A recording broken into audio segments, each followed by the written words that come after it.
They give you your balls in a little Ziploc baggie. You wear it around your neck? Yeah, they can. That's like an extra $15 for the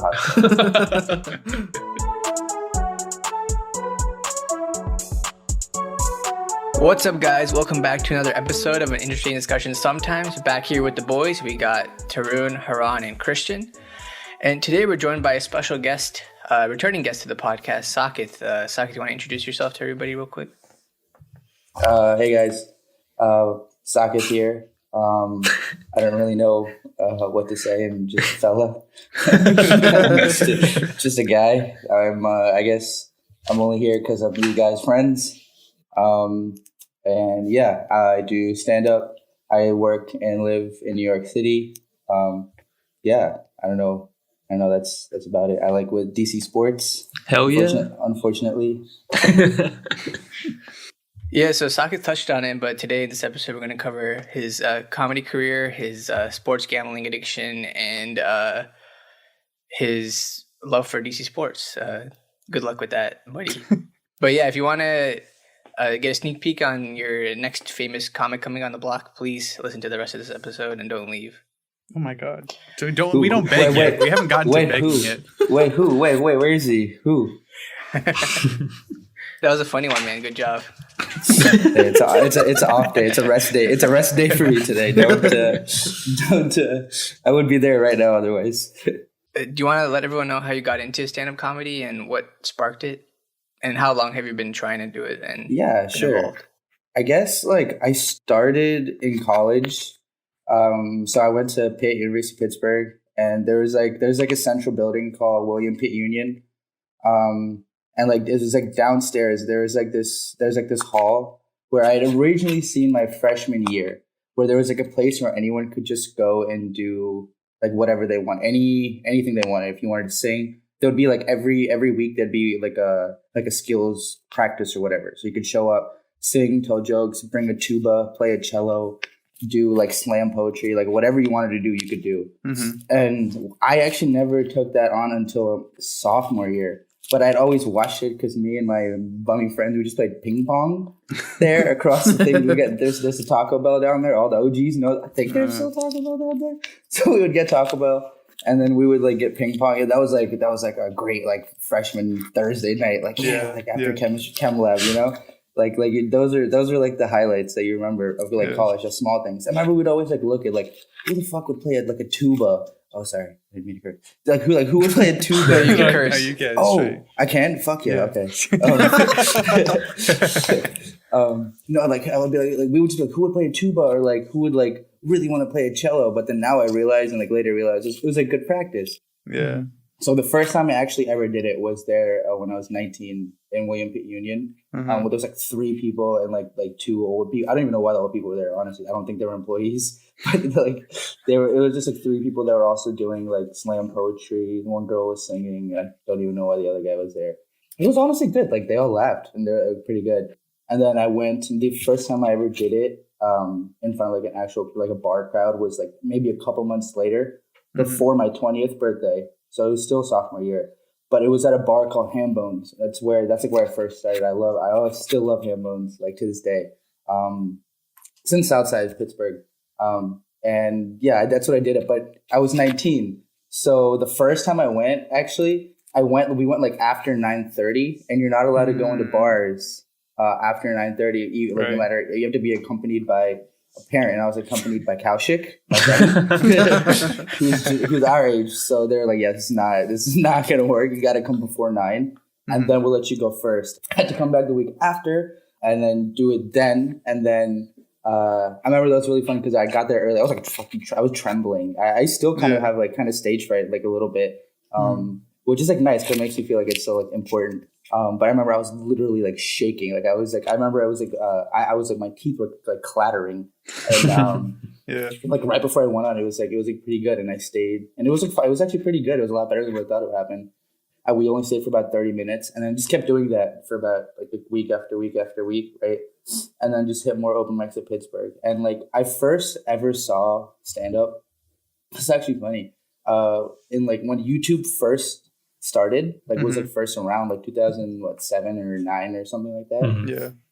I showed my grandpa like YouTube, and he was like, "Can you see? Like, can you watch like anything on here?" And I was like, "If someone uploads it, yeah." So he showed me. He like looked up old clips of Rodney Dangerfield, who was a great stand-up. Who's like one of my absolute favorites today. Like, "Oh, who are you talking to, huh?" You know, my wife hates me. And I love Rodney. He's like this like the prototypical stereotypical comedian in my eyes, because he looks funny, sounds funny, is funny, just acted funny, right? And he just that's like the overall that's the bill, you know? Right. Yeah. That was like the first time I ever saw it. And then same thing on YouTube. I found Russell Peters. That was the first time. Same year with me and my friend Balram. We were just going through YouTube. He showed me him. I was like, dude, I found this Indian guy who was hilarious. That was the first time I was like, man, someone that looks like us that like does this? That's crazy. So yeah, that's like when I started, and that's kind of like where it first caught my attention. It was like really back in the day, but I never really thought it was something I could do until college, even, because it was like even in high school, it wasn't even like a thought in my mind that even crossed that I could even attempt. You know, I didn't even know how to. And so, in your first experience doing it at the bar or whatever, do you remember like your first joke that you ever told, or your first one that landed or anything? Oh man, I remember I used to have it, but I didn't use iCloud back then. So Harsha, you know me. I literally lost my phone like last week. Like I literally lose my phone. You know how people renew their phone every 2 years? I just lose my phone every 2 years. So I obviously don't have the original one. That's honestly why now I started having to pick up iCloud, because I learned my lesson 3 too many times, basically. But I do remember my first one like not landing like at all, because again, I was just like my delivery wasn't good until about 20 seconds in. It's something just clicked out, just like I'm like in my subconscious, I was like, I'm here, I'm doing it, whatever, go. Yeah. And it was like fine. It was not like fine. It was like fine for a first time after that, to the point where people ended up clapping, and it wasn't like sorry sympathy, like you know, it was like fine enough. And I do remember one of the jokes that I did do, still like kind of do to an extent. Okay, just you don't have to give it away. It's totally fine. No. It's just something that was like, it's actually funny you say that, because like I'd never really thought of it like that, but now that when I think about it, it's like that joke has evolved with me to now. You know, so it's like even like through everything, like I've like learned, like I've added like sound effects, accents, added in like time, like the sense of time changing over time, going back and stuff like that. And it's like just like from my own growth and how to tell a joke, or even the philosophy of comedy, that like just in our conversation now I'm realizing like, damn, that little dinky ass joke grew with me. And I know that original joke was it was about getting with the times. And it was like the one downturn of iPhones is like, remember when you had a flip phone and you're just like done? You're just like, it's like, fuck this. And like, conversation done, right? Yeah. iPhone now, you're like, if you got sweaty fingers, you might not even be hitting the thing. Yeah. Right? Like, so now you lose. I think that was where that comes from. And then now I like molded it into like a much longer version of it. It was like something that happened to me in Italy, get with the times, and like a very specific word that was used that Europeans use for cigarettes. And then, So it's just a play on that. It's a play on that. And like that's honestly like now like I can use that as my opener. So in comedy, your 2 best jokes, they say your second best has to be your opener. Your best has to be your closer. And now there's like obviously philosophy and how you get better. So people like Jerry Seinfeld, Louis C.K., how you get better and like fuck yourself over. Now you got your best 2. You open with those 2 only, and then how do you elevate your other stuff to match that level of like joke telling or ingenuity or like just like stuff like that, you know? So yeah. So that's kind of where that came from. What do you think was like the hardest thing for you to like adapt from like where you started to like where you are now? Probably like just taking like, I'm pretty shameless. Like just like always just like have to like in general, right? Like I'm pretty fucking like I can take a lot of dumb shit that I already do to myself, right? Yeah. So like bombing on stage, like bombing in itself is pretty difficult, because it's like it's truly you're opening up like those jokes and your things. You're opening up. You're like you spent the time to do it, and when people are like groaning, it's like another level of just like, oh my god, like everyone sweats. It's like that's like one like human genetic thing that I think everyone, when they bomb, man, woman, they, them, sweat during it. It goes beyond genetics, and it's always so like funny. So I think just learning, my thing is always that sweating starts later.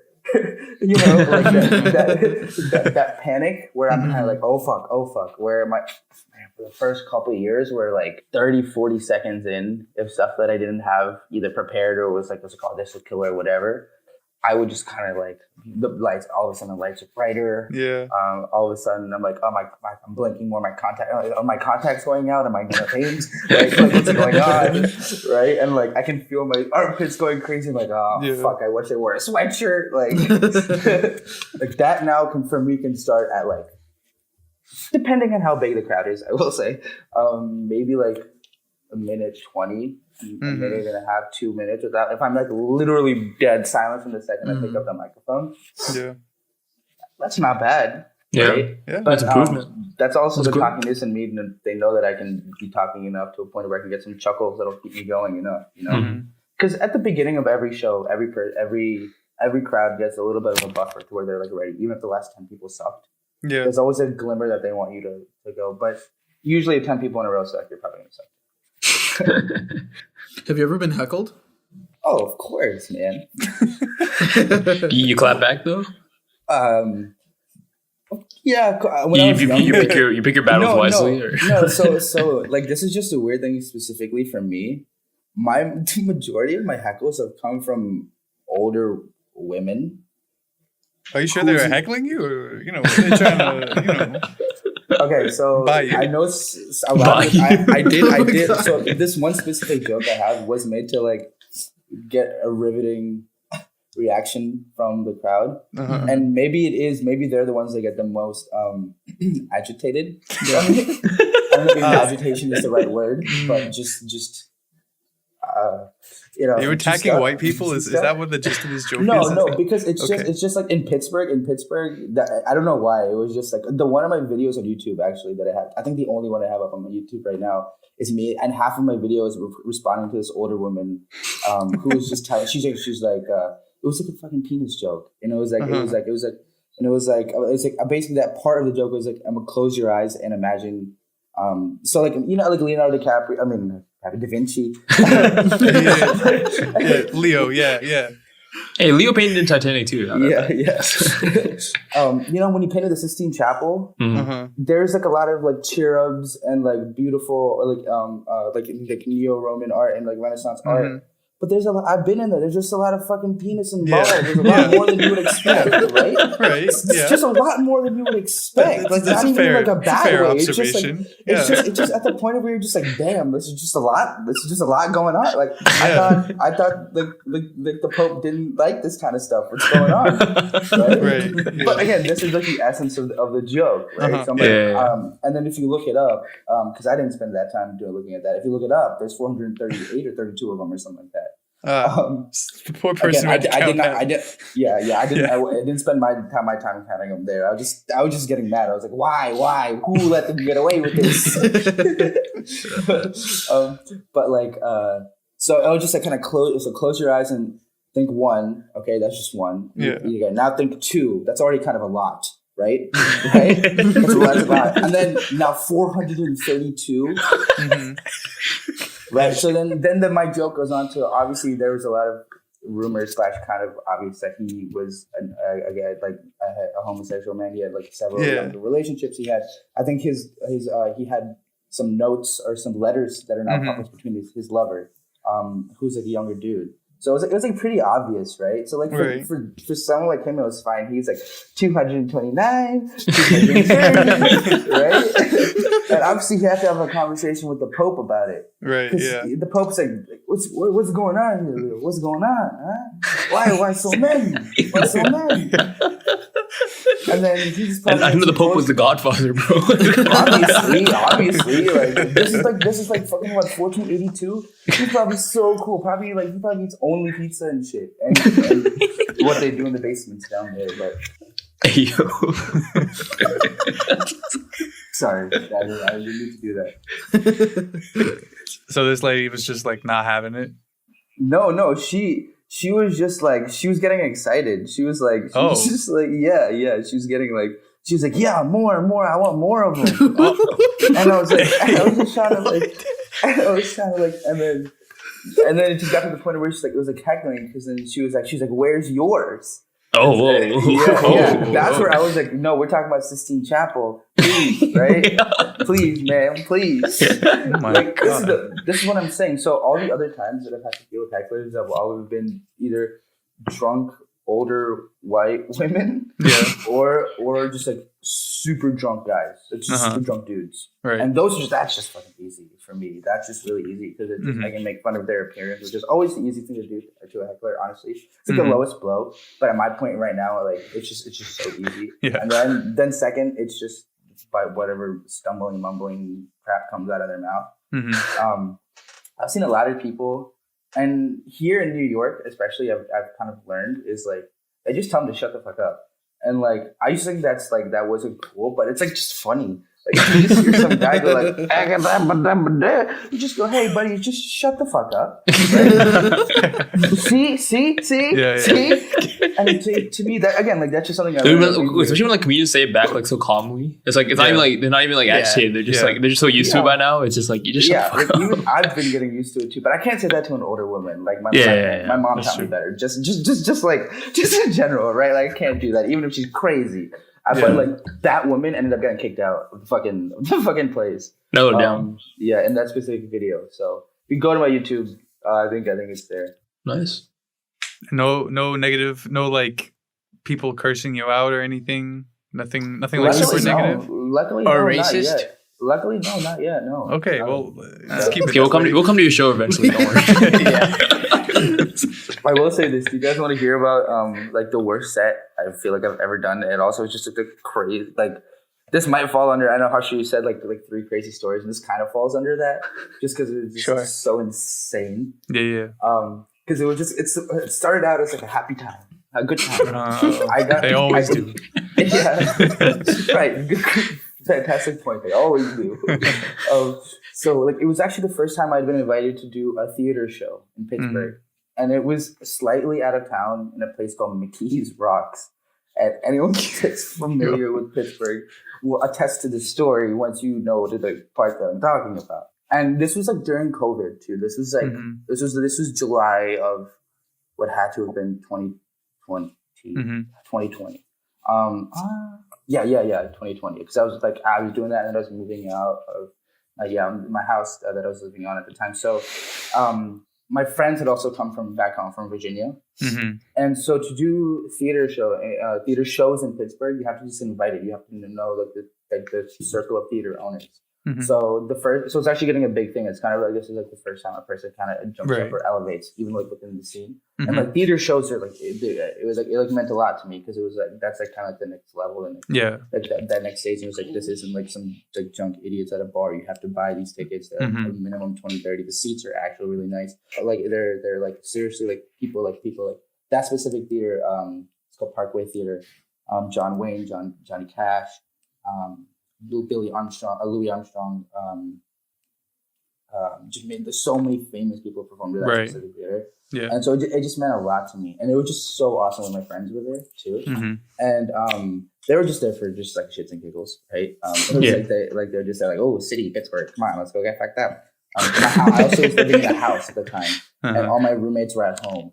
So we had a house of disposable for like 4 other people to come. So it was like fine. And like it was a 4-bedroom house. Granted, like old 1940s asbestos house. What are you gonna do? Great time, great memories, for sure. But so blah blah blah. Fast forward, I have my set going, and it was. I remember like the set I had put together too was like my best stuff because I thought it would be like a packed house of like people that weren't like people that I knew, but it turns out for everyone's first shows, it's just the theater owner and owners, like the other owners, and the other comedians that are like allowed. All the fucking comedians all know me. They know my shit. They know all the stuff I do. Several of the theater owners already actually know me because like we've been in contact and just Parkway just came up first. So I was like fuck, that's not okay. And then on top of that, I was slated to go there last, so all the other comics went, and to them it was like a fucking shit and some giggles open mic. Like they weren't even trying. And then on top of that, people were just buying me drinks. Oh. Non-stop. Oh. Yeah. Oh. But it's like fine. I think all four of you know that I can hold my weight. Right? Yeah. But at that point it was just like specifically when it comes to comedy, and even now, like I try to like not be that not in the zone / sober when I do it. But things happen, right? Yeah. I was just destroyed by the time. Basically, by the time it was my turn, and it was a very warm July evening. So, were your friends allowed to see your performance? Or no? Oh yeah, of course. They were the ones that were also buying me drinks. So the doors were all open, and then after the people, like basically everyone was just gonna come sit in the seats when it was only my turn. So half the time people were just coming in and out. They didn't care. Like, they treated it like an open mic, basically. Yeah. They could just kind of like, if you weren't like super treacherously annoying, it was like fine. And then like the bar was like a real bar. Like it was a dude with a fucking bow tie. I know you like, right? Like it was like crazy. It was insane. For a time I was just like kind of scared. I was sitting and just talking to him. He's like, don't worry, everybody goes through this. Everybody's first time. It's just, oh my fucking God, dude. Like, you're honestly not even, the fact that you have an accent does not even make it easier. Like, you're just putting like, I'm sorry, but your birth and where you're from is putting pressure on me, and it's not even your fault. Like, I'm sorry. And like, so everyone had already planned to sit and come and just watch, right? But like I said, I wasn't obviously the only one that was just crushing drinks. It was a nice summer night. Everyone was getting just wazoo. And so a lot of people were outside. And then you just hear, pop, pop, pop. What? And then you just hear like 6 windows shatter. And then you hear, pop, pop, pop, pop, pop. And then you just hear everyone just come fucking running inside, closing all the windows, putting down the thing. Everyone's sitting in their seats. I had already done like a minute and a half of my shit of everyone just kind of having a good time, right? And I was kind of like, oh, whatever, like, okay, it's not bad. Now there's like all of a sudden from like 20 pairs of maybe eyes on me to like a 212 pairs of eyes on me that are trembling because like, I hope whoever's outside doesn't come in here, right? I'm out there like and like I was also like, it just was just like a wave of just like, oh my God. And I couldn't handle something like that. And if I'm honest, I think now I could handle it a little bit better. But honestly, because of shit like that. So then for the next, again, for theaters, it's not like little bummy ass 5-minute open mics. You got to do 15 to 20 minutes, 25 minutes even. I mean, again, they were just doing 10, but it was for me, because final act. Because that's what they teach. So it's like your openers will do only about a quarter of your time, and the final act is supposed to do anywhere from 45 to about an hour and 20. Hour and 20 is like the super vets, like the super RIP Bob Saget, the Louis C.K.'s, the Louie Andersons, RIP, the Russell Peters. Those guys can do 120 and they're fine. I think I have like a real, like I used to say even last year I had an hour. I have like maybe an hour real stuff, no fluff. Right. And that's 5.5 years of like real writing material, but maybe even like 8 or 9 years of just writing things I find funny down that I try to like plug in from my old journals or writing or whatever. But like that's 5.5 years of actual targeted sitting down writing, and that's an hour of stuff that's been torn apart, ripped apart, shredded, and made sure that it's like real. Like there's like I said, like last like a year, and this year I got like a lot. Like it taught me how to condense. Tell me what a real tight 5 actually means. Like in New York, they'll spit in your face if you don't have if you don't have 5 jokes ready. They're like, "What the fuck is wrong with you?" And you need to do that. You just need to. Like it's honestly like in Pittsburgh and DC and like in places like Barcelona, it was like fine. They'll giggle at you or whatever, like here and there. And like it's not as tight. But then here, like people walk down basements. They have a lot of shit like just bottled up. I see every single person basically. They come to a show to let loose. Like everyone's a bottled up, shooken up, bottled up soda basically. You know, you sit in a midtown apartment for 20 days or 20 hours working online, or you go into work or whatever you do. Everyone does, right? Like it's just hard, which is hard, like working. So I see them and they want to let loose. And if you're not letting them let loose, you're just shaking them up more. So, and it's your job to basically open it. That's how I kind of see it, like as the performer. So it's like, how can you least harm yourself by opening it? And like the thing is too, I've noticed, and like I've been I have always like read a couple of my favorite comedians' books and stuff too. Like I think I have this over there. Like Don Rickles' book, I forgot what it was called. It might be even his. It's called like his autobiography or something. Norm Macdonald's. It's called "This Is Not an Autobiography. This Is Not a Memoir" or something. That's one of my favorite books of all time. It's just so amazing. Didn't they both pass away recently? Like last couple of years? Yeah, Norm died last year in October. Norm is like my fucking favorite, all time favorite. He was like my to a point where sometimes that he just his voice feels like a friend's voice. Because like sometimes if I was bored or just whatever, just chilling, or like if I was even playing video games or something, or just like instead of listening to music or like listen to a podcast or an audiobook or something that I usually would do, his comedy would just be something that it's like I would just have in the background. Not even the point where I'm like, oh, I'm just listening to someone's comedy. I know his jokes so well and they just mean so much to me that it's just like I just sit there and like obviously know it's coming. It's a millionth time I've listened to it. But it's just like he said 9/11 was a tragedy. like it's just like one of those comforting things for me, you know? And it's he's truly my favorite. And Steve Martin's book, Born Standing Up. Those are like the three that actually just even helped me. Before I thought, like when I moved here, I thought it was some bullshit hot shot. I mean, but I thought it was some hot shot. Like oh yeah, like I've sold it. Like I've sold like 8,000 tickets before I was 24 or whatever. Like I was like, haha, like, agent, come fuck with me, some agent. And like I had a run-in with an agent actually the fucking first week I was here. And like that dude, he was like an ex-agent actually. But basically I kind of got blacklisted the first week I was here because I think I roasted his girlfriend's Indian restaurant, but I wasn't roasting him. Her restaurant. Wait, what? Are you gonna double down here? Do you want me to tell you? Do you want me to tell you? Do you guys want me to tell you? Like it's just like it's like pretty interesting. It was just kind of funny, and it worked at the end of the day. I didn't get any real repercussions for it, but I thought I was going to. Okay. He was like being like a big scary guy because I just moved to the city. But he was retired. He said semi-retired, but when I've talked to other people, he hasn't been around for like 10 years. And like basically on Diwali, me and my roommate, we went to this Indian restaurant across the street from me called Kilati. That's pretty darn good. It's pretty good. But basically they had an item there called Balls of Happiness. Dude, I saw this. Yeah, I was actually because I went to a bar near your place and I was like looking for lunch options and I saw Kaladi on the restaurant, like on like nearby, and I was like, oh, this place looks pretty good. Dude, and it's good. It's fine food. I'm not even gonna say it's fucking false advertising. I was just like, what the hell is this? Okay, so I see as a brown man whose choice of food. My favorite food is Indian food. At the end of the day, right? Like, I ordered Indian food today. A nice dinner combo. I know what Indian food is and what what it should mean, or like what the buzzwords mean, right? So this item just said balls of happiness, and inside it has aloo and chickpea. I was like, oh, okay, it's like some fried ball, and I was like, I like fried balls. That's a quote, yeah. I'll take you up on this offer.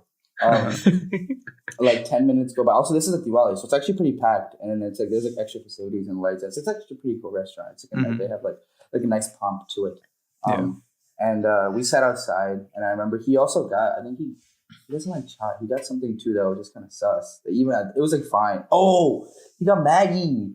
We felt so sad because we were like, dude, we could have made this at home. Like, we thought we were gonna get some nice, cool noodles, but it was just like Maggie, and we were like, oh man, like it was like okay because it was like a cold night. And I also drank hot toddy, if you guys know what that is. I did like the toddy. Toddy is like it comes from a fruit in India, and it's like a fermented fruit. It's like it tastes like cider. So it's really good. Toddy's cool. They like climb up. They get the little boys to climb up in India and do like all these. They're gonna like shake and they're like, this one's not fermented enough. Seriously, I've seen it. It was like pretty fun. And my dad fucked with him one time. He was like, "No, I think that one's better." And he made the little fucker climb. You go back up. And that's how your dad met Harsha. But yeah, no, toddy. If you ever guys get a chance to try toddy, if you even see a restaurant that has it, ask them if it's like real toddy because it's like good. Or if you end up going to India, try it. So then a waiter, and I guess this is, I'm not even gonna say like racist, but I guess like a non-Indian waiter then came and like came to me with pani puri, golgappas, which are like these like not fried balls, right? They're like these like little cracker balls that you dip into like a liquid, that you dip into like this flavored liquid, which is like fun. I love that shit too. It's actually one of my other favorite snacks. But I just told this fella, I was also deep on the toddy at this point, right? Deep on the toddy. I was just like, he was like fried balls, and like fried balls of happiness, and I was like, I saw the pani puri, and I was like, no, this is not it. But he was like, table 7, fried balls of happiness, and I was like, okay, get out of here. I was like, shoot, like no, we didn't get this, right? And then another Indian guy came like 2 minutes later, an employee, and he was like, sir, your fried balls of happiness. And I was like, you're not carrying any food right now.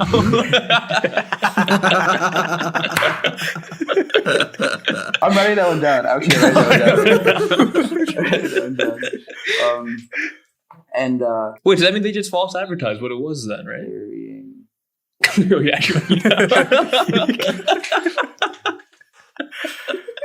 Tell you, the power of iCloud is insane. I can have my thoughts connected at any moment. Bro, Leonardo DiCaprio needs some fucking balls of happiness. On the Sistine Chapel. But yeah, so whatever they put on the menu was not what they gave. Yeah. So then I like ask this guy. I tell him like this is not. I thought it was gonna be some fried aloo or something. And then he was like, "Oh no, like sorry, it's golgappa. It's like they're like, trust me, they'll try me." He made me try it in front of him, fucking basically. He's like, they're really good. And here's the worst part of it is like I'm like actually like I really like pani puri, like really like it's my dad's favorite food. Like we always have pani puri on stock at my house. Like when we go to India, like you know how you're not supposed to like drink the roadside water, eat roadside snacks. My dad said, "Fuck that." He just takes me and we just go and like eat the roadside bullshit, and it's so good, right? And like it's like amazing. I've had really good pani puri. This is the fucking best pani puri I ever had. At Karate, like the fried balls of happiness. And I was like, oh man, they put like nice bail in it, like just like this flavors of the sauces were so nice and heavy, and I was like mad that it was good. I was mad that I was lied to, and I was mad that I can't be mad about it tasting like good. It was so good. So you recommend it to everybody now to go try it? Yes. Wait. So then, what did you say? The Asian? Right. Yeah. So one random night after I'd done a set, I went to one of my places, it's a bar locally here, just one next to my house, and we were just like hanging out, and I was talking to this guy because I knew that he was Asian. I talked to him earlier, and then I was just talking to him. He's like, "Oh, like I talked to him the night before, and then but we had a short conversation." I ended up seeing him that day at that place again. So then I just walked in, and we were just talking blah blah blah. And then he told me about. He was like, "Do you do any Indian jokes?" And like I like don't really because like that's like kind of not like kind of important. No, he was just asking like in general. Yeah, but like, still, I feel like you don't need to ask that question. No, I get it. I like get it. I like understand. Like I understand both sides. Yeah. Because like I've had Indian uncles and aunties ask me that too. Where they're like, "Do you do Indian jokes?" Like it's like you make me want to now. Yeah. But I do have a couple, right? And they're kind of like my easiest and low hanging. Like obviously you can tell I can put on like a nice little. Like some nice little accent and do some bullshit, right? And like, but like the only one that I just kind of been working on at that time was about that one where I was like lied to about the fried balls of happiness. And we ended up talking to the owner that day. She came because it was also Diwali, so she came and was like talking to everyone. And like I remember because she specifically was wearing like a yellow like shalwar, and she's like, "I'm the owner." And she talked to me in Anish for like a good like 5 minutes, and I told her I was like, forgot her name now. So you fucking lied to me? Is that what you said? I was like a lot nicer than her. I was like happy with the food, and like honestly, the Maggie that we got was like not like that bad, but it was just like, damn, we thought it'd be like not Maggie, but like and we just like we told her like I was like, oh, maybe we should change the name because like we all think it's Alu, and she's like, oh, that's not even the first time anyone has told me that before. And I was like, haha, okay, that's funny. So then fast forward to the next day. And I was like, okay, cool. Now I know the local Indian auntie on the fucking block. Like, she like, hold on, that's like literally when I walk out of my apartment. It's when you look at it, right? It's like the art mosaic, and then that like partially, too, right? Like it's literally right there. And I was like, cool. Like the Indian auntie on the block and I are like friends. Like my first week here, that's perfect. Like that's like cool. I got like an ace up my sleeve, kind of. So then I tell this fucker James this, and I know I didn't say, but like I tell him this, and then his face turns so sour. And, her name was Ramya, Mrs. Ramya, and he was like, he kept calling her. Obviously, he pronounced her name Ramya, so he kept going. He was like, Ramya? What are you talking about Ramya about? And I was like, I just told you what? Like he completely like ignored it, like completely he forgot everything that I had said. And he was oh, so you have something bad to say about Ramya now? And I was like, no, what? I was like, I just said she's so nice to us, and she even took us. Like keep in mind, like this is like Saka's first week in New York. He's like, does everyone fucking know everyone here? I can't tell anyone. Yeah, literally, I was so like, what the hell?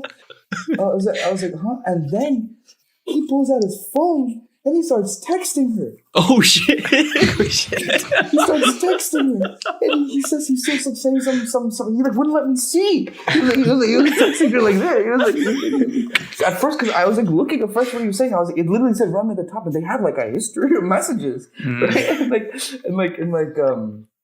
And so he was just saying something like, "Hey, do you know this kid Saka? Blah blah blah, something." And then he saw that I looked, and then he looked it up and he sent it. And then he left to the bathroom, and then when he came back 5 minutes later, he just said, "Good luck with your comedy career, but don't ever talk to me again." Jesus. Damn. Yeah, and then I still saw him 2 or 3 times after that. One time, I ended up playing a game of fucking dice with him until 5 in the morning, with a couple other people in my neighborhood. But it was just crazy, and he kept being so weird. He would not talk to me, and if he owed me money, he would put it down and he would give it to that player. And then if it would be my turn to give him the money or something, I would wait, how old is this dude again? Dude, he's at least 37. I don't know, but he has to be at least one score and almost 2 score. One score. He's almost 2 score years old. I know he has because I'm pretty sure. He had a thing with that with Mrs. Ramya. I think because he was like yeah, during COVID, even when Kilati was almost down and out, Ramya cooked food for the neighborhood and fired out to all the people and stuff, and whoever needed it, they got it for free. And I'm like, I never said she was a bad person. I just said an item on her menu might have been mislabeled. I didn't say her morals aren't where they're supposed to be.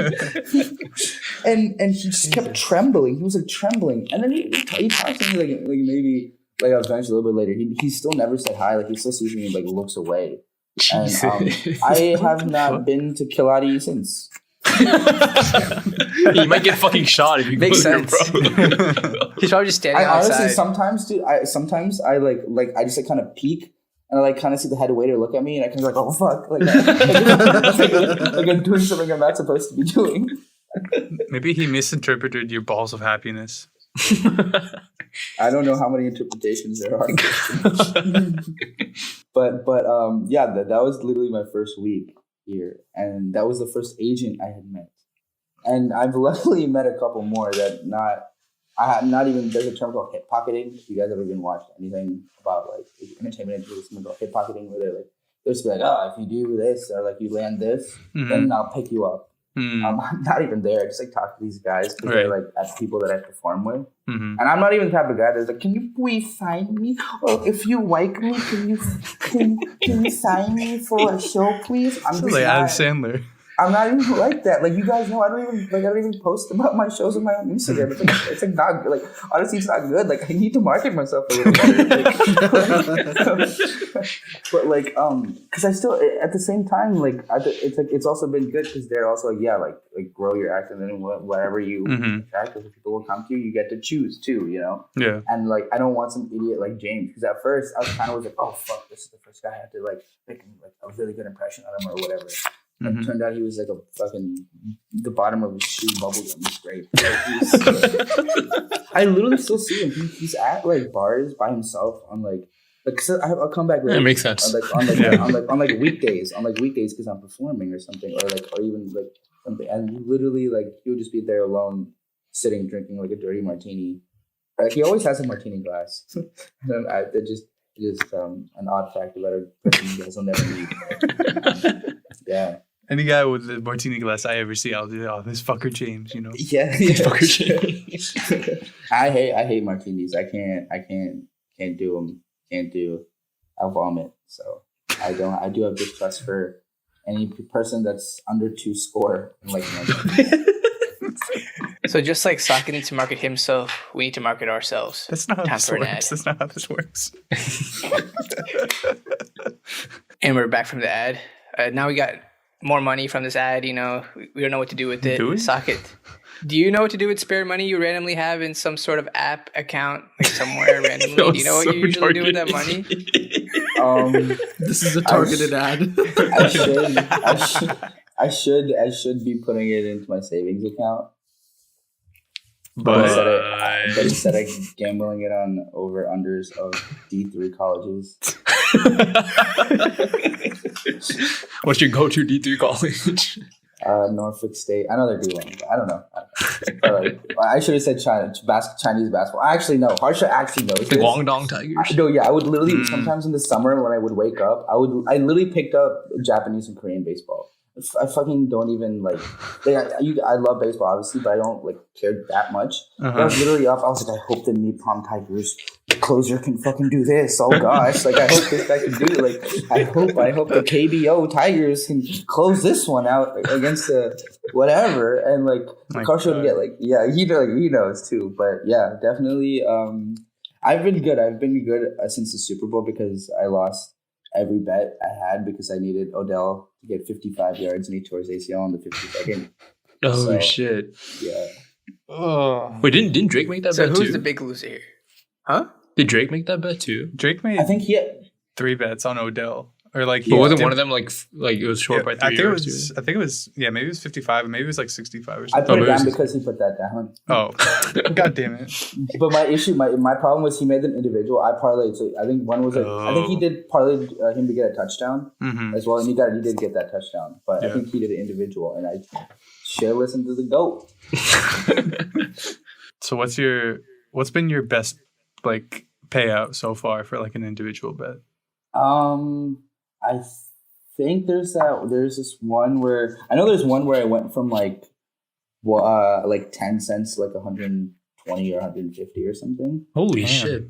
Yeah. And that's why I like to Harsha knows this, so I always call those Longshot Louie bets or like Longshot Louie because it stems from one of my favorite jokes about this guy. Do you want to share it? It's pretty funny. The joke I'll say it. So basically, I'll make myself the main character during this one. It's a norm joke. But basically, I was in Vegas and like I was like ready to put down some sports bets on baseball. Because baseball is actually one of the easiest like bets that they actually fall under. Like you can like kind of have a pattern of it just because over 162 games, like after game 50, there's like a thing. Like it's in not Freakonomics. What's that book about sports betting? Moneyball. There's that not money. It's not Moneyball. No, there's a book about sports betting. I'm completely forgetting what it's called, but like it's in that, and it was basically exploded after that. And basically, I like had like all these bets down, and I was like, all right, this is like perfect. I don't have that much money, but like if like even like 60% of these individual bets hit, I'll be like fine for like 2 weeks. Like I wouldn't even I didn't have to think about my next paycheck or anything. And I go downstairs to the sports book, and I see this what I think he had to have been a mafia guy, big tubby motherfucker. Pinstripe suit in Las Vegas, wearing like an Al Capone hat, and he had a briefcase. Who the hell has a briefcase in 2021? Right? And he like puts down all, and he opens the briefcase, and it's $2 million on some random fight, on some random boxing fight that's going on in Vegas that day.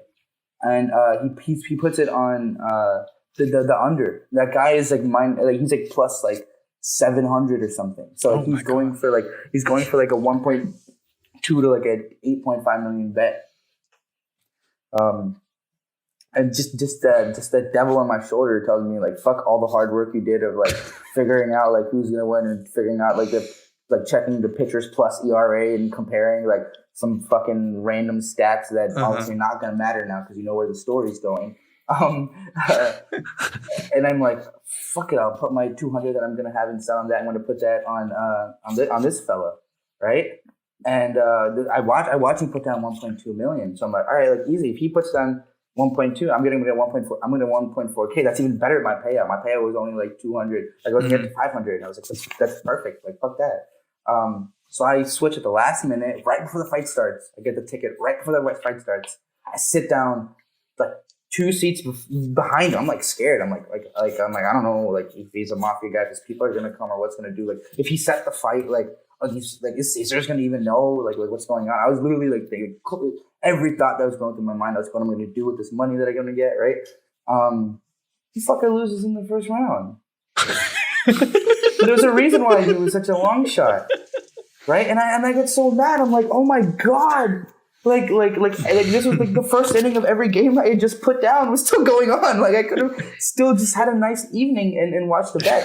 So then I run back to the teller. I'm like, what the fuck? Who's that mafia guy? Why did he do that? What happened? I thought he was putting down on the bet. And he was like, mafia? No, that's old Longshot Louie. He's an old rich guy that just comes and puts bets on random shit odds that he doesn't even know about.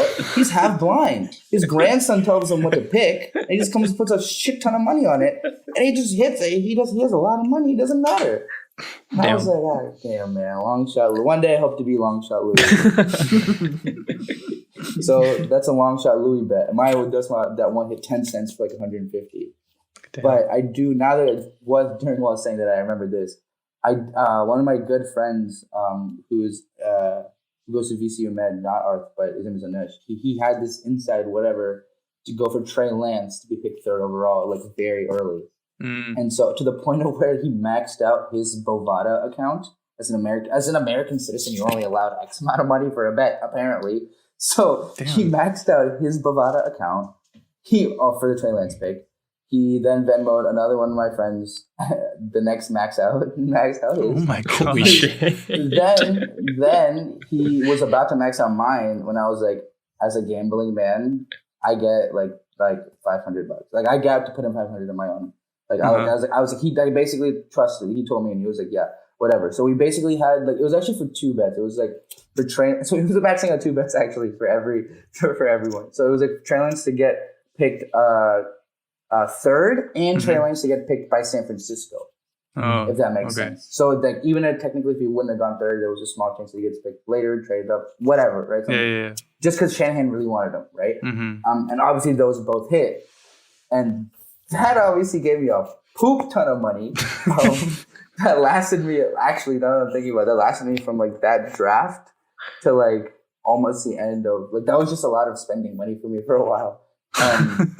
I don't remember the exact value because I had to like go out and give him out. I think I ended up getting like 4,000, 3,000, 2,000, something like that. But Anush also then maxed out his dad's too, so he got like a sweet like 15 or 18K or something. That's crazy. And like he's also, his specific account was like a higher account. Like if you know if you bet at a certain point, they give you more because they'll know you'll be risky. So his and his dad's were already, because you know that you like his dad's also like so like. It worked out. That's crazy for him. And like he also, that specific friend, he also hit a huge bet for the All-Star game. He put like $2,000 on Luka scoring under 15 at the All-Star game. The one that just happened? Yeah, and he got a payout of like 8K or something like that. Fuck yeah. It was like 15 and a half. They've been putting bets on All-Star games. Imagine just casually dropping 2 racks on this random white dude you've never met before to not score more than 15 points. Yeah. And Thank you to Mr. Random White Dude. But I think specifically about gambling, I've done a lot of thinking, and like I'm starting to talk about it in my act a little bit too. Like it's like just so fun.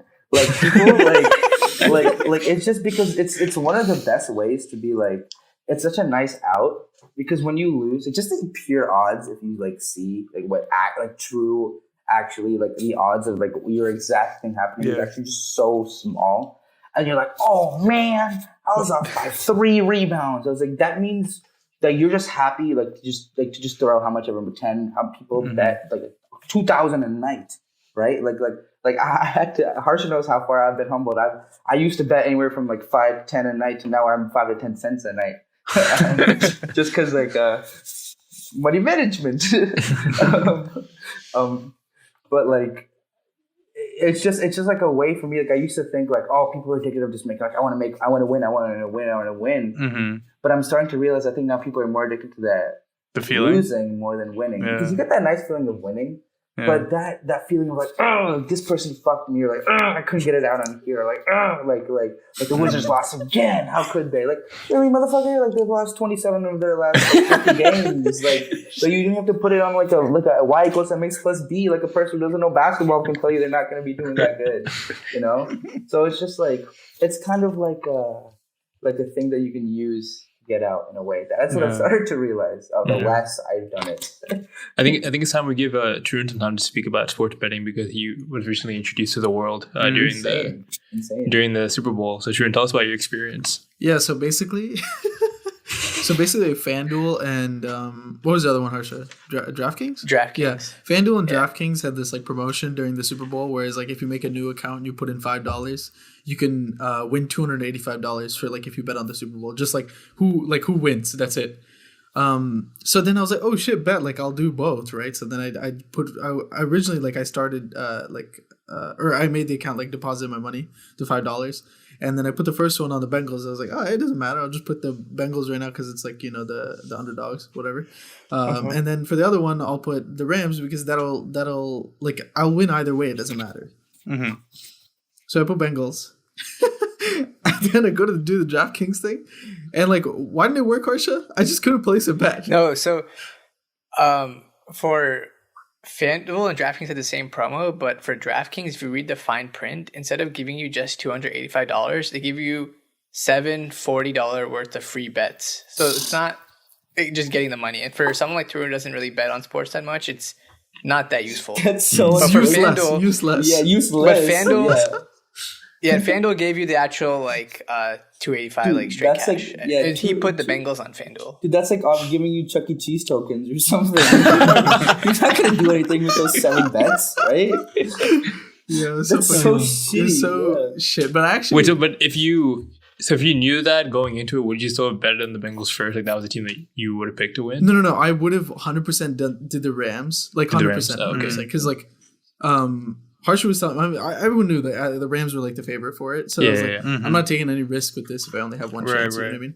But then I was just because I was like, I don't know why. I just picked the Bengals first. I mean, that's fair. You would assuming that you get both bets. Yeah. Although I will say that definitely made the game way more entertaining than it was for me.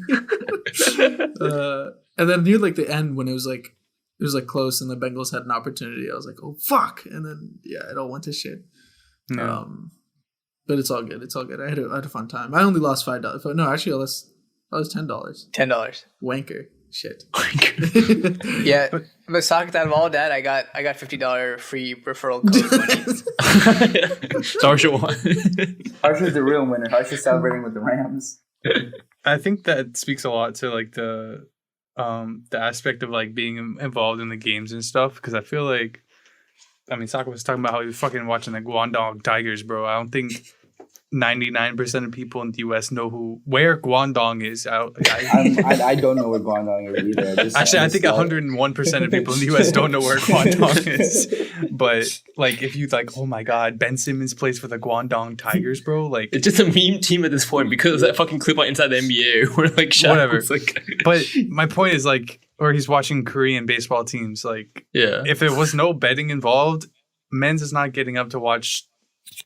I don't want to say some stereotypical Korean baseball team name, but insert stereotypical Korean baseball team name here.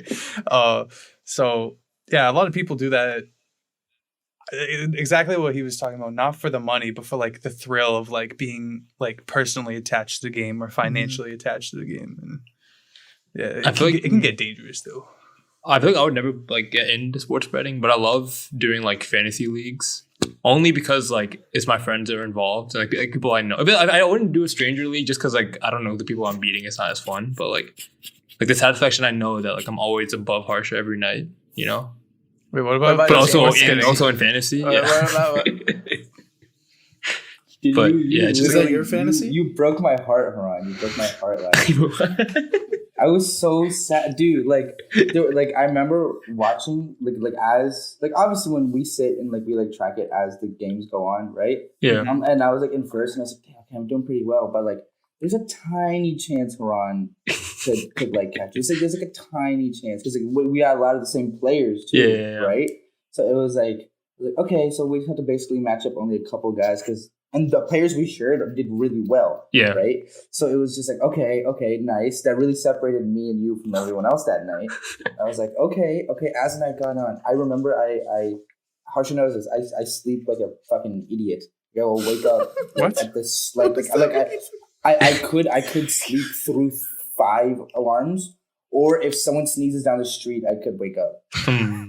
There's no consistency with you. There's no consistency. Yeah. So that night, I remember I had just gotten to bed early because I think I was tired in general. I got in bed early, and I woke up.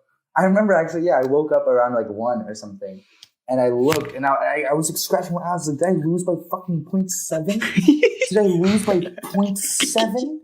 What is that? And like. Recently, Harsha broke his streak. I don't know if you guys have brought it up on the podcast. I think we've mentioned it, but we don't talk about it enough, I think. Harsha did not win in our league. Sorry, not in a bad way, but Harsha just didn't win. No, it was pretty bad. So just unfortunately for an entire calendar year. And then he won fucking 3 times in like 2 weeks. Yeah, he's been popping off in 2022. Now he's a champ. Now he's winning. Now I haven't won in actually like a long time. That's the thing too. Karkar, man. Karkar barely plays, but when he fucking plays, he does so well. It pisses me off. Bro. This man Karkar, we were making jokes about fucking betting on D3 schools. He told Haran and I this one story about he dropped $200 on a money line for some D3 women's basketball team. No. They were like favorites to win this game, but they were down by like maybe like a little bit less than double digits, and like with like 2 minutes to go in the fourth, and like he bet right then for them to come back, and he won. And he won. He won, and he got what was his payout? It was a couple $100. Yeah, I think it was easily like 4 times what he put in or something like that, and he put in like 200. So. Yeah. That's like an injection of heroin though. Those kind of wins. Like, why is that the one you pull the plug on to make that big of a bet? No, but like it's those random shits like the KBO Tigers, like it's those things like that where you're like, I don't need to be doing this, and it goes against everything that I should be doing. Like I should be reading a book right now. Why am I fucking betting on a D3 team down by 10? Now that he had more money for Coronas, what can I say? You got it. But yeah, Saki texted me after he lost. He was really sad about losing because that $1.68 he wanted to put towards gambling. Because I had lost the Super Bowl, right? I was like, I'm not gonna put any money in my account until March Madness. I was like, fuck my daily bullshit, my 5-10 cent bets, right? And like I was like, perfect. All I need to do is win a game. Win one of our weekly matches, and I'll get my 168 back, and I can use those 5-10 centers. But like that'll last me like 16 days or whatever. Obviously, by then, like it was around that time, right? Like it was like a week ago. And thanks, Ron. You just made me. But I didn't know this whole backstory. Now I feel really bad. Now I don't have to gamble because of you. Thanks, the thing is, like you projected to win like the whole time. Like, even when I was ahead of you, you were still projected to beat me until the last minute, and then I guess I won by like 0.7. That message I sent you was like very honest. I felt like I had stubbed my toe, but that feeling was in my entire body. Like I woke up from that. Come on, anyone when you wake up at like 1 a.m. if you go to bed at like 10, you're probably like not like the best, like in the best shape, right? And I'm just like groan, right? And I look over. I think it's like 6 or 7 a.m. already or something. Like what the fuck? It's 12:48. Like what like what is going on? Why do I feel like I've slept so long? I look at my phone and then I lose, and I'm like, oh man, hold on, you should have just given me a paper cut in my eyeball, man. Hey, then you would have been Longshot Louie, bro. Hey, then I need to get rich in however way that mafia fella got rich, or whatever.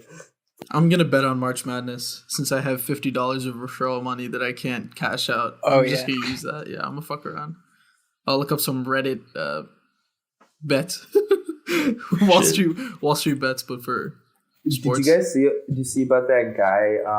I think I sent you this, Harsha. Like, I think it was DraftKings, but some they did some promotion, and like I think everyone who entered themselves had a chance to get a free $1 million to bet on the Super Bowl, like through the site. Oh. But then you got it back in site credit. So this fucking guy, he put it on the like, similar to Tarun, he just put it on the RAM. Yeah. And so he got it all back in like 2.8 in site credit. Like, you can't cash out $2 million. Wait, does that mean you have to like? So in the state where I live, they don't have it. So can you bet it? Can you bet that like site credit money and then get actual money out of it, or is it just site credit forever? Yeah. No. Okay, so you can bet it, but then you can lose it. That's the problem. Right. Yeah. Right. It's not like an actual bet where like original bet. If you put in your money, then you can immediately pull that out. Bro, that's So it's like you could literally again lose that 2.6 like just like that. You know what I mean? Imagine having to make that decision. Like you're like, okay, I'm gonna bet on one game, like just a win-lose, like Go all in. yeah, and then you have to choose whether the team's gonna win or you just make it on a safe bet, right? I mean, like quote unquote safe bet. Oh wait, no, you can't. You can just do it on player things to get it safer than actually. Yeah, if you do like a safe bet, then like you don't even like get that much payout. All you need is to get the money back for whatever is the site credit. Right? So. Wait, how many teams are in March Madness?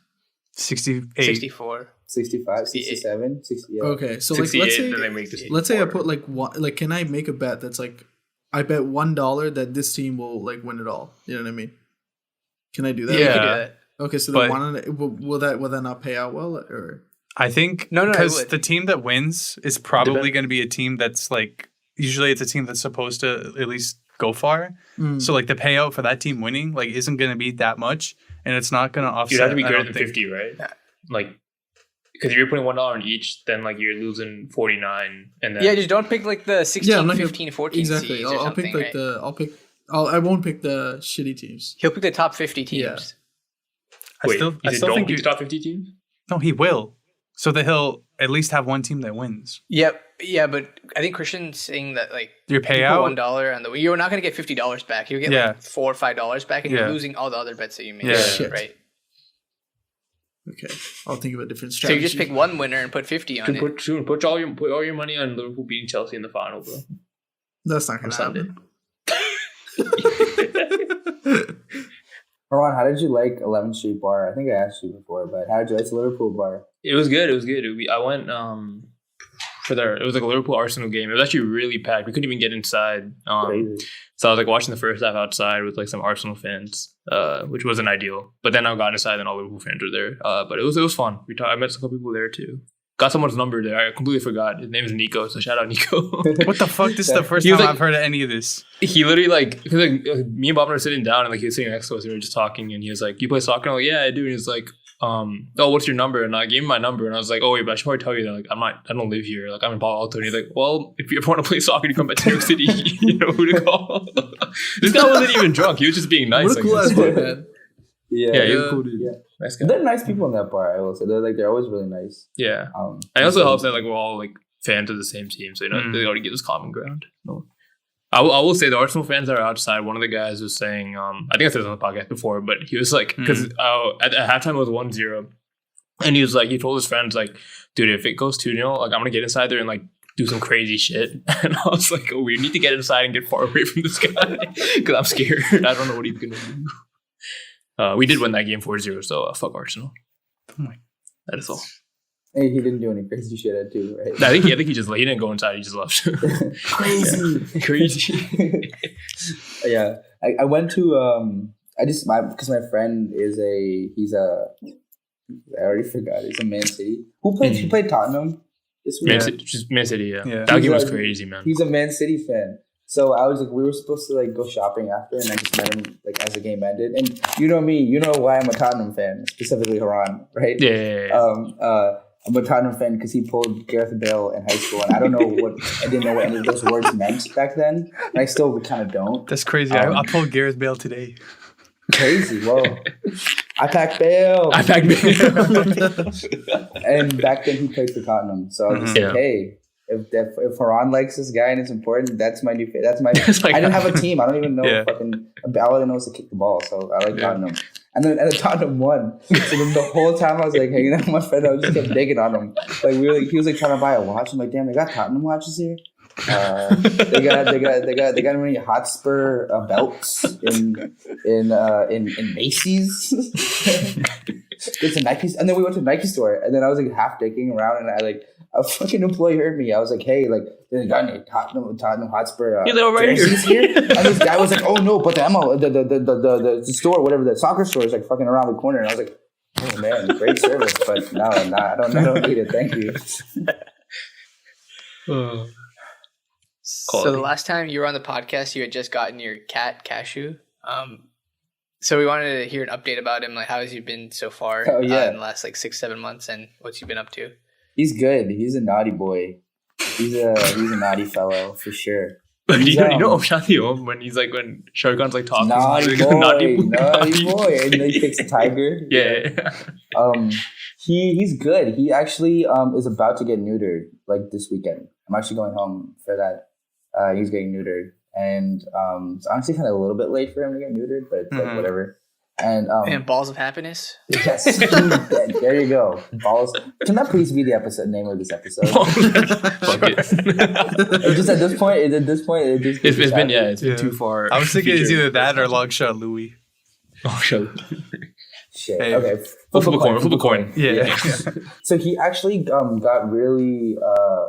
When I was here a couple times, a couple months ago, he fucked up his paw really badly, and so he had to stay inside for like he one of his claws got declawed, so they had to stay inside for a really long time. He's like not like an outdoor cat. He's like a half outdoor. He just like he just hangs around my backyard. There's like a creek in my backyard, and he like plays in he has like a little area in the creek that he goes into, and like a little shrubbery and like a rock that he just sits on, and then he comes back like an hour later.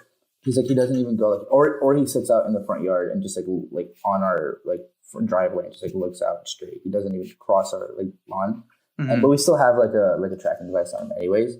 And he just came home one day, just fucking his paw was bleeding like a motherfucker, and my parents just took him to the vet, and he had to have some like surgery, and he had to have like some medicine that like made him like he was like out for 2 weeks, and then he went again. Then after that, then I came back home for that, and then after that. His first time he was able to go back out again, just some random cat, big, like a massive black cat. Like Cashew's honestly like not that big. Like he's only like 7 pounds. And he's like not even a year and a half yet. Yeah. But I don't know if he's gonna get like bigger. Honestly, he's gonna get fatter in the future, but he'll just like he's not gonna get like physically larger.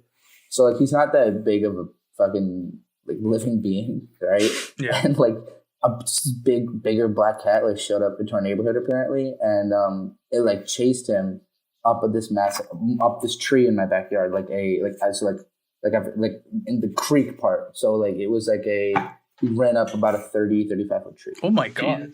And he was sitting up there and he wouldn't come down. And then first my mom just sent me like a video, like because she works like upstairs, like on like her like upstairs, and she was at like a little bit higher of an angle of him, basically.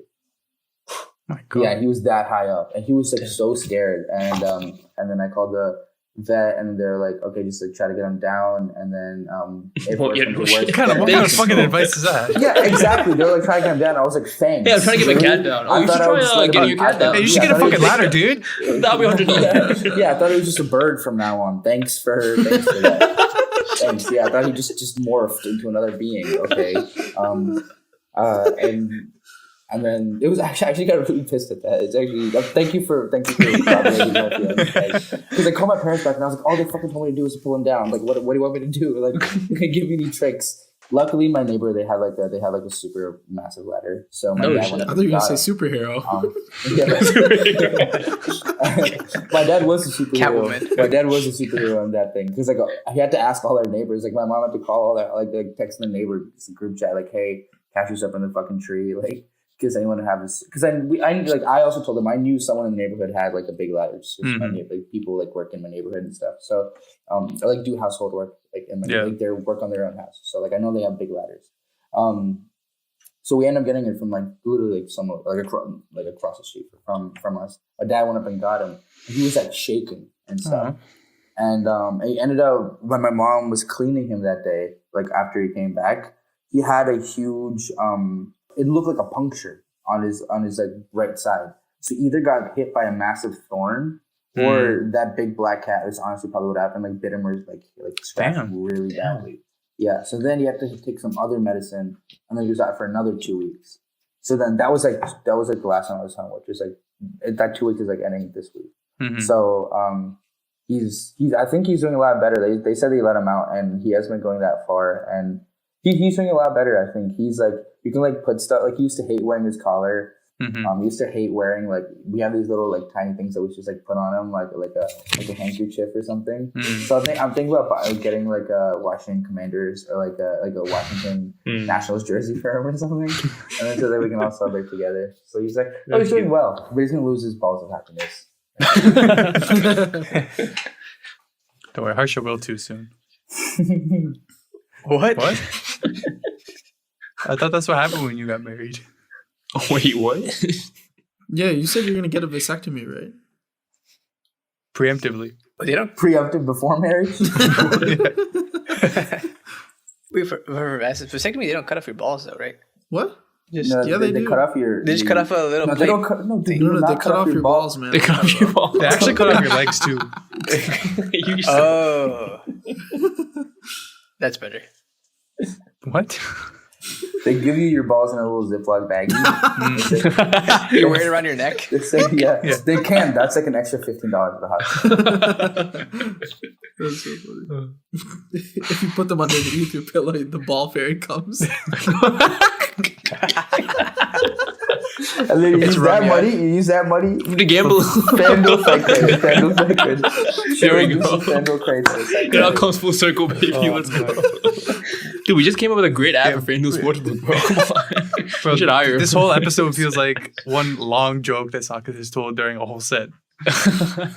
Could you imagine a Super Bowl ad of the ball fairy? Like with that high-end production, like a little kid sleeping at night, his dad comes and puts his balls under his son's pillow, right? But like Sorry. they're still attached, so he just sits there all night. He's just fucking standing there. No, if he has his vasectomy, they can't be attached, right? Oh, he's- we he like forgot that kisses- important part. He like kisses his son. He's like, "This is for you. You have no siblings. I love you. I'm gonna give you all my love and FanDuel." At least if anyone steals, if we see that in next Super Bowl, we know. Yeah, we know. We can Someone sue was them. listening. Someone was listening to this podcast. You know, Pat McAfee has FanDuel Sportsbook. He's probably listening right now. He's gonna steal that and give it to them as an idea. Would you guys cut off your balls for $2.8 million that's in your FanDuel Sportsbook account, but you can't cash it out? I don't think that guy. Give me like 2 years, and then yes. What are you gonna do in 2 years? What does that mean? I'm going to the bank, if you know what I mean, and we're making a deposit. Sperm bank. Yeah. Not a withdrawal, right? You ever made that mistake at the sperm bank? Where you accidentally make a withdrawal when you don't need to? I didn't know you meant bank. I thought you thought it was something else. No, like a bank. Arthur was talking about vasectomies for school, and he was saying that after a vasectomy, you still have 20 valid shooters, like ready. Like you can still produce sperm ready to go. Like, You can still like 20 times you got after. like 20 bullets basically on your last 20%. Yeah. Is what you're saying. You like iPhone red %. Oh. Yeah. Last 20. Wait, but like 20 and done, right? Dude, that would be a good movie. Yeah.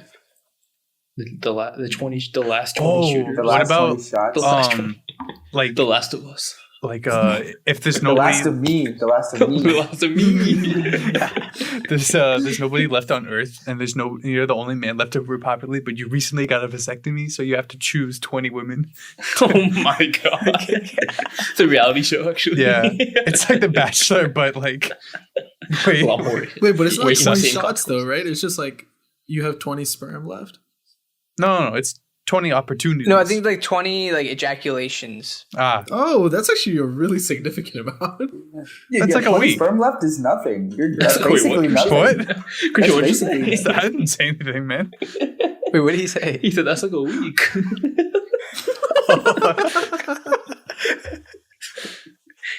Yeah, I feel a little weak after coming to my post nut clarity that this episode is completed.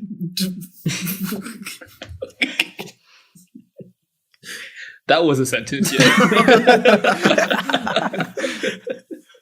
We definitely want to thank Sakith for coming on. Sakith, where can people find all of your tickets for your shows, your videos on YouTube, or any of your marketing whatsoever? Where can people find it? Yeah, I'm gonna start posting on Instagram. I actually have to start posting. I Okay. literally have to start on the 28th. Otherwise, I'm like fucked for like some festivals for the summer. So like, my YouTube is just my name. Okay. And my Instagram, at BigSec38, I'll have to start. Not I have to. I'll start. I'm gonna start posting on there as well Okay. in the coming literal month. That's So good this timing. is my you know when famous people like have to go on Jimmy Fallon and shit Yeah. for promoting. Yeah, this is my promotion. Oh, I'm sorry for you, man. Yeah, you did it right after the Yeah. ejaculation segment. So I don't know if Maybe we it's should call it right. that. Maybe we should call that ex-agent, but maybe you can help. Honestly, I know this is better than anything that bastard can provide. Yeah, fuck that guy. We Thanks, definitely, guys. we definitely want to thank, Thank you, Sakith for man. coming on again. It was definitely a fun experience. We got to peel back the curtain a little bit of his comedy career, which I thought was a really fun learning experience. Yeah. But I hope this was a fun listening experience for everybody. If you want to hear more of our podcasts, you can check us out on Spotify, Apple Podcasts, YouTube, wherever you get your podcasts from. We have an interjection. Yeah, I will say too, if you also are ever in New York and you want to go see stand up, go to the Cellar, go to Greenwich Village, go to the place called the Grizzly Pear. Obviously, go to all the famous places that they'll tell you, like just at the Cellar, but then there's Comedy Store as well. Mm-hmm. But yeah, I perform at Greenwich Village, which is also pretty. I'm lucky to be there. So come to Greenwich Village, come to the Grizzly Pear. That's just two places I usually am. Oh, and Cellar 77. Can't forget that. Sorry. And Caroline's on Broadway. Sorry. Done. He's everywhere. He's everywhere. Yeah. Caroline's is definitely a lot more in the future. So that's a cool spot uptown. If we have any, if we get any concrete dates for when he's there, we'll try our best to promote them as well on here. Although our timing is going to be a little fucked up in the next few months, but We can put it on Instagram too. yeah, Which is absolutely. Christian. An interesting discussion. Wow, look at this guy. That's crazy, man. Wow. I'll bet on you for the assists in the future. But yeah, that is the end of this episode. We hope you guys enjoyed, and we can't wait to share an awesome episode next week. All right, bye guys. Bye. Bye.